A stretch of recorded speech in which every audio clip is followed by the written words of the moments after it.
అవ్వాదాతలకు వచ్చి తలుపు తట్టి వాళ్ళు పెన్షన్లు ఇచ్చే పరిస్థితి ఉండింది.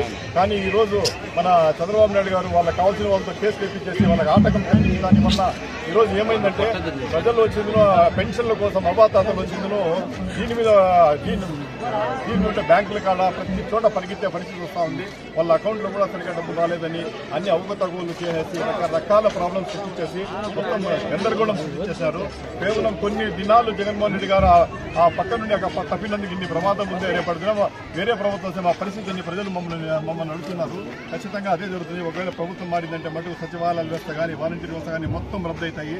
ప్రజలందరికీ అందుబాటులో నీట్గా పరిపాలన సాఫీగా సాగుతూ ఉండింది. వాలంటీర్లు వచ్చి తలుపు తట్టేసి 1వ తేదీ మార్నింగే వాళ్ళకు అవ్వాదాతలకు మంచాల మీద ఉంటే కూడా పక్కన కూర్చి వాళ్ళ ఆరోగ్యాలన్నీ పలకరించి బాగుండాలేదా కనుక్కొని పెన్షన్ వాళ్ళ చేతికి ఇచ్చిపోయేవాళ్ళు.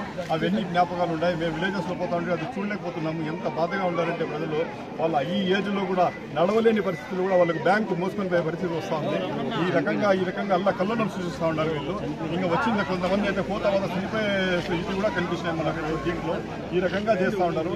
రేపటి దినం వీళ్ళు దీనికి వస్తే ఏమైతే అనే పరిస్థితులు కూడా భయాందోళనలో ఉన్నారు. కాబట్టి ఖచ్చితంగా మనం జగన్మోహన్ రెడ్డి గారు వస్తారు. ఖచ్చితంగా తిరిగి ఖచ్చితంగా చెప్తున్నాము. మీ సహకారం దేవుని దయ ఉంటే ఖచ్చితంగా జగన్మోహన్ రెడ్డి తిరిగి సీఎం అవుతారు. సచివాలయ వ్యవస్థ కానీ వాలంటీర్ వ్యవస్థ కానీ యథాతిథిగా కొనసాగుతుంది. అన్ని సంక్షేమ పథకాలు అదే రకంగా ప్రతి ఒక్కరికి అందుతాయని చెప్పి కూడా మేము అందరికీ చెప్పాము. ప్రజలు కూడా ఆశలతో అదే ఉన్నారు.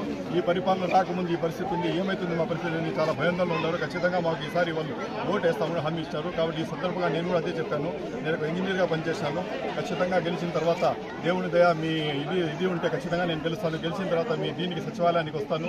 ఏ ఇబ్బందులు వచ్చినా మీకు ఏ ప్రాబ్లమ్స్ వచ్చినా మీ దగ్గర అర్జీ తీసేసుకుని ఖచ్చితంగా పరిష్కరిస్తానని ఈ సందర్భంగా వాళ్ళకి హామీ ఇస్తాను.